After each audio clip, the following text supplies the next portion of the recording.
Hello, everybody, and welcome to a Bright Founders Talk at Temi.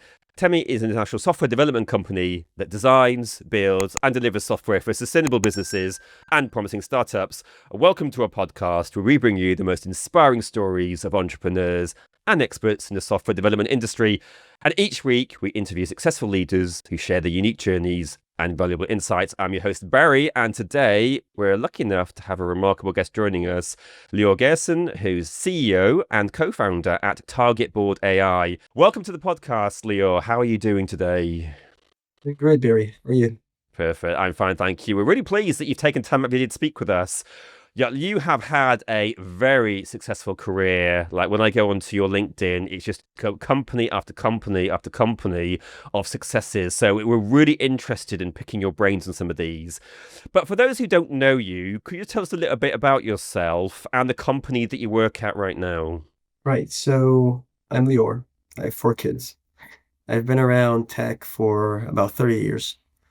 Started a company called My Supermarket.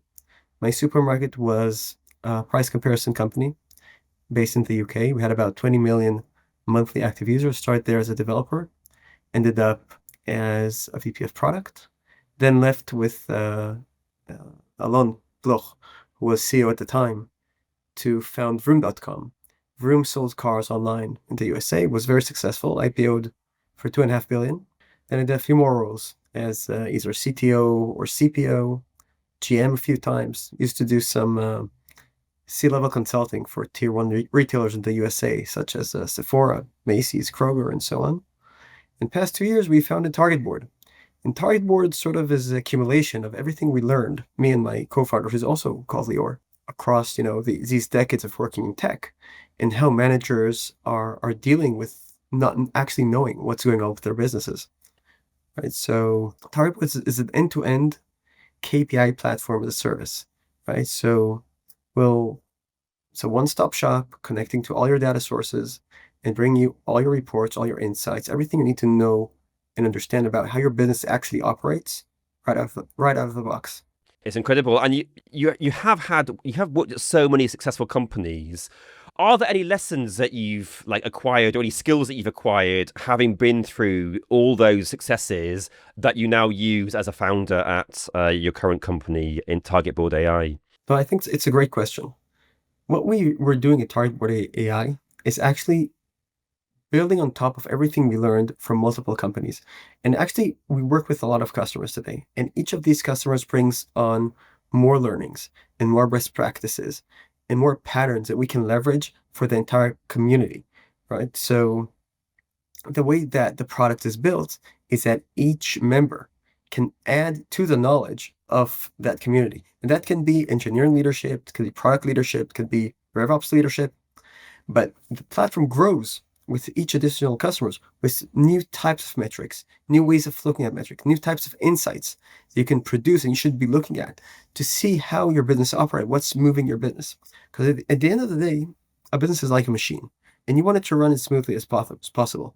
But like an engine, it's not fully optimized, right? You're going to have a lot of waste and you want to cut that waste down as much as you can so that you have that efficiency, right? So that it's humming the right way.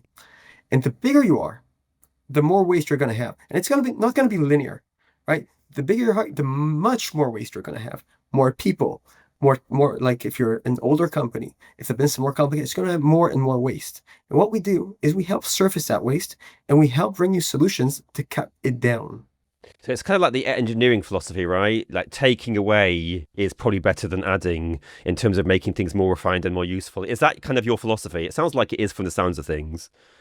Sometimes you have to take away, sometimes you have to add, or just have to align people, right? Because there are a lot of types of waste. There's waste that are, blocking teams blocking each other. There's waste where people are working on what they think is highest priority, but it isn't. There's waste in time leaking in inefficient, repetitive meetings. There's waste in hiring the wrong people or not onboarding them properly. So waste can be everywhere. But the point is that if you're like a mid-tier company, like 1,000 people, 2,000 people, you probably have like 60% waste. What you can actually produce from your human capital, and you're not aware of that, and you have no way of actually measuring it. How do you actually go and approach like designing a system that makes like AI driven KPI dashboards like both powerful but still easy to use? So the trick is understanding that a lot of the businesses in the world are very similar and they're different in the same ways, right? So every business is custom, every business has custom requirements, every manager has custom agendas. But when you boil it down, they're pretty much the same, right? You just need to modify them slightly.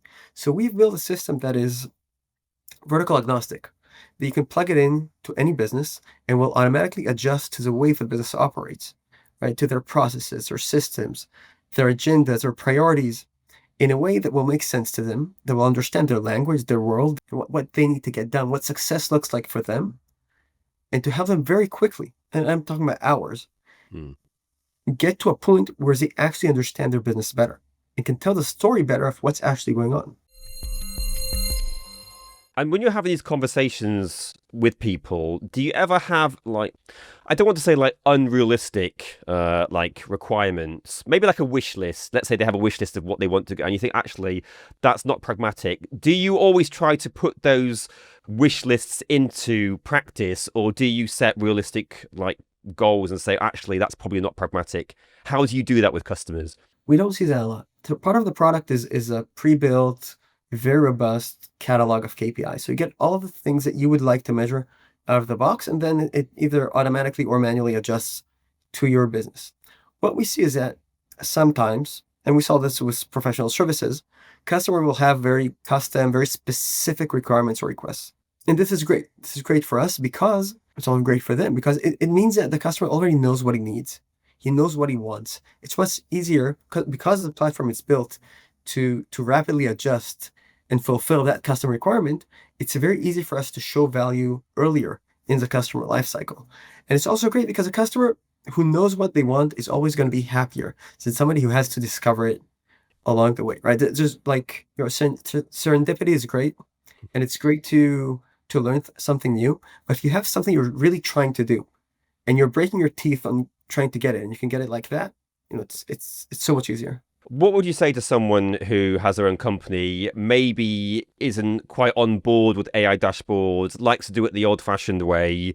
What would you say to them to encourage them to, maybe not just your own company, but just generally the advantage of using AI dashboards over manual?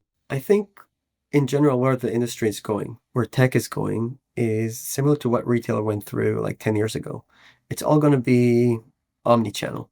So part of the dashboards will have to be visual. Some of them are going to have to be conversational, and some of them will be something else, right? And what we do at TargetBoard is we support everything. We support conversational, we support visual. It's all no code, so you don't have SQL anywhere. You don't have to have any technical or analytical skills, but you will be able to consume your data, your insights, your reports any way that you want. And I think, because what we're doing is we're removing the barrier. We're removing the hassle of building everything because it's sort of automated all in one.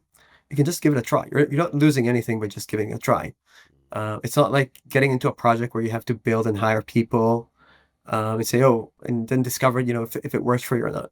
Here, you plug in and it works. And if you don't like it, you don't like it. Go back and do the same Excels you've been doing for 20 or 30 or 40 years. Let's say a businessman comes up to you and says, okay, we're really excited. Let's go ahead and do it. Yeah, we're bought in. When you're having that first conversation, like what is the first question that you ask about their data and reporting needs? So we have a very structured onboarding process. I think that's very important, as founders and in general, when you're doing B2B work, you want to know sort of what success looks like for the customer. You want to make sure that you're not wasting their time, they're not wasting your time. So I have a very structured process to align and discover what the customer needs and what he needs to see to make sure a POC or a trial is a success. What are some of the common pitfalls companies face when trying to track or scale the KPIs? Like sometimes are they concentrating on the wrong ones, or are they not focused enough on some KPIs that you would say, actually, this is what you should be pursuing? So the way companies traditionally think about KPIs is that they need to have a steering committee and decide what they want to track, and then they have to build it. And each KPI they build, they have to get like a data engineer or a BI person to build it, and it has like an actual cost to it, right? So you don't want to be tracking the wrong KPIs. And because of that, a lot of companies, will not go like the will not go all Mm. in terms of tracking their KPIs. So they'll track like, a very narrow prism of what they think they should focus on. And what we've done at TargetBoard is we sort of, unlock that. So you get all your KPIs, every metric that you would ever care about tracking is laid bare in front of you. And then you can pick and choose and say, oh, this is actually working for me or this isn't. So I can then, pull that into, drag and drop it into my dashboard and say, okay, I want to focus on this now. I want to set a target for it. Let me create some insights, automations around it so I can make sure that I'm also improving that. And next week, if something else comes up, if something else is most urgent, it's like highest priority for the company, it's a snap to change course and say, okay, Mm. this KPI, which I didn't spend a lot of time building or tracking or verifying, I don't care about it anymore. I'm just going to put it on the side. I'm going to create a new dashboard with everything I need, right? So we remove the barrier and the cost of just getting you what you need when you need it. Which trends in AI-driven analytics excite you most right now? I think, AI in general is still a bit of an open question when it comes to data. Most of the AI models that we've checked and worked with don't do well at answering data questions, especially when they're complicated. And I think that a lot of the work that we're doing at TargetBoard is understanding how we fit AI into data analytics, insights, how we take this new technology and we leverage it in ways that nobody's ever done before to create value for the customer. Let me give you an example. We just rolled out a new feature for notifications, right? So any metric you have, you can create notifications for to say, okay, so a task is stuck here, or I have a problem in production, or I have a deal that it wasn't assigned to somebody. So you can create business logic around any type of rules or compliance that you want to create in your business. And now we're using AI to recommend notifications for different types of metrics and personalize them for different types of users, depending on what those users are trying to achieve. Mm. So I think it's still learning in terms of how to leverage that technology and when it'll actually get to the point where we can trust it with your data. Today, when we use AI to ask a question of, and the platform allows that to say, okay, how many deals were closed last month? You have to add additional layers to make sure that the answer you're getting is reliable, Mm. right? So like the whole MCP server, we've created a layer that verifies that whatever you're asking across all your tools is actually getting a reliable and trustworthy answer. And I hope that AI gets to a point where it's able to do that, on its own. Otherwise, we're going to have a very successful business. Do you think AI is overhyped? Like when I speak to CEOs and CTOs, there kind of is a bit of a mixed feeling. Some of them say, yeah, it's all bells and whistles and we're really excited by it. And some people say, actually, I think there's too much hype about it at the moment, potentially in the future, but not right now. Where would you fall in that camp? So if you follow Benjamin Evans, who's a great person to follow, a year ago he said AI is a new sequel, and I think he was spot on. It's a tool. It does something well. Does something, not so well. It'll grow. It'll improve. You can build a lot of cool things on it. It's going to take some jumps away, but it's not. It's not, the end of the world. Yeah. Okay. So we're not talking Terminator 2 here at the end of the day, right? Maybe, but it's just going to be one bot. Okay, fair enough. Fair enough. So obviously you need to have technical feasibility, so you need to have strong working processes. Does that ever limit your innovation? Do you ever think, oh, actually, I would really like to do this, but there just isn't the practicality there? And how do you get that balancing act right? So we've been fortunate to have a very, very strong team, a very experienced team. And we're building a product that we wished we had, on previous jobs. And we're moving much faster than I think I was ever able to move at any previous company, Mm. which is very exciting. We're giving a fight and we're taking customers away from companies that are early incumbents that are, 100 or 200 times our size, which is also very cool because we're a relatively new and small team. And I don't think in software that there are things today that you can imagine doing that you don't have the technology to do, Mm. right? It could be an 80-20 rule. You might have to bend some corners, but I think, everything you need to build stellar software today is there. When you're kind of talking to people, do you get like pushbacks maybe from certain generations or certain like people who find it hard to embrace AI or are very reluctant to do so? Is it related to age? Because some people say it is age related. What do you think? So it's a great question. I don't think so. Everybody we speak with is curious and wants to try and embrace AI.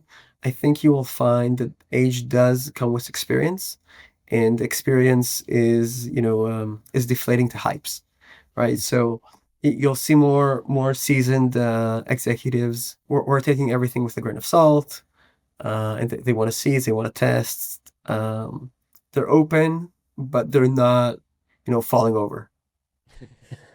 Yeah, well, I suppose that's a good place to be, isn't it? You don't want too much skepticism, but you don't want overinflated hype because that probably just only leads to disappointment.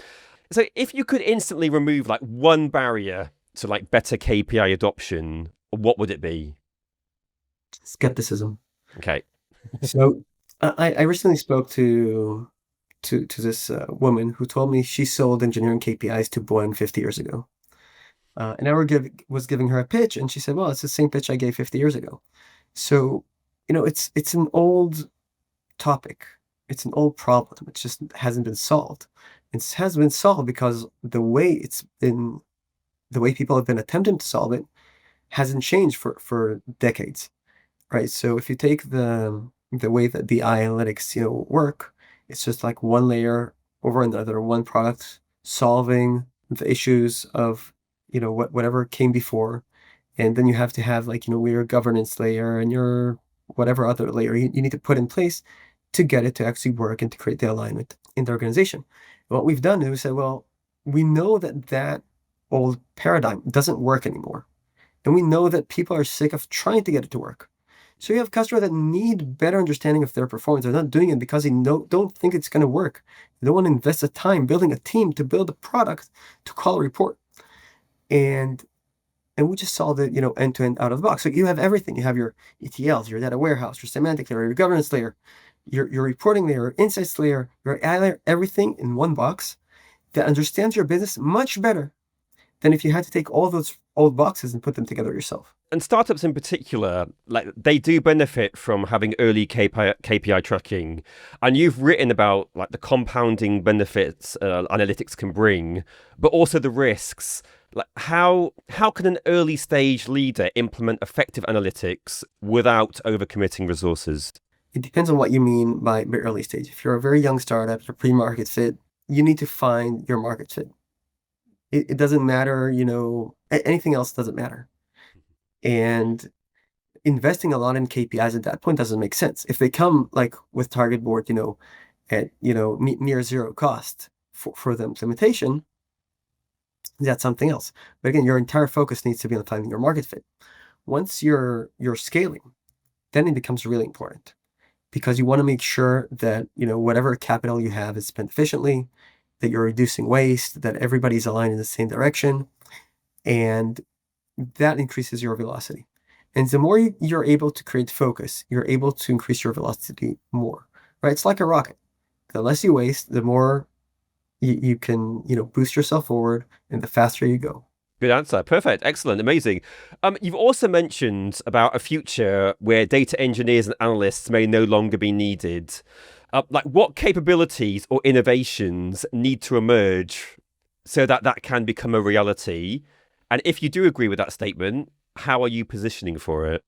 I think it's slightly exaggerated when you're thinking about reporting and business reporting and companies understanding their business, right? There are two types of tasks. There's just KPI tasks, let's build reports. And then there's let's get a lot of data and really analyze it to understand where we need to go, right? So deep research, deep analytics. And I'm not talking about that deep part. I think it's going to be very, very different for very different companies, very different businesses. When you come down to building reports, everybody pretty much needs the same reports, just needed slightly adjusted and customized to whatever their business is and whatever their business needs. And there, I don't think it makes sense to hire people to do that because if you take like vertical analytics systems, right? All of the analytics systems that solve a problem for a specific user in the business with like pre-made reports, right? They're essentially all of the same system, like different users, sales, marketing, engineering, whatever, customer success. It's the same system, just with a different skin, right? And the way they've been built, starting from 10 or 15 years ago, was that it's going to be cookie cutter. And their ability to adjust, to customize for a customer is going to be very, very minor. And it's always going to have to use like professional services. And what we've done is that once we understood that it's all the same platform with a different skin, we said, okay, so let's build a vertical agnostic platform. And let's make it, very customizable so that a non-technical person can come in and get exactly what they need. And it doesn't matter where they are in the business. And for that, you don't need that. We have customers that replace their entire BI team with TargetBoard, or did not increase that team, did not hire BI or data people because they got everything out of the box faster and more affordable from TargetBoard. And I think what we'll see is that this goes on and this grows.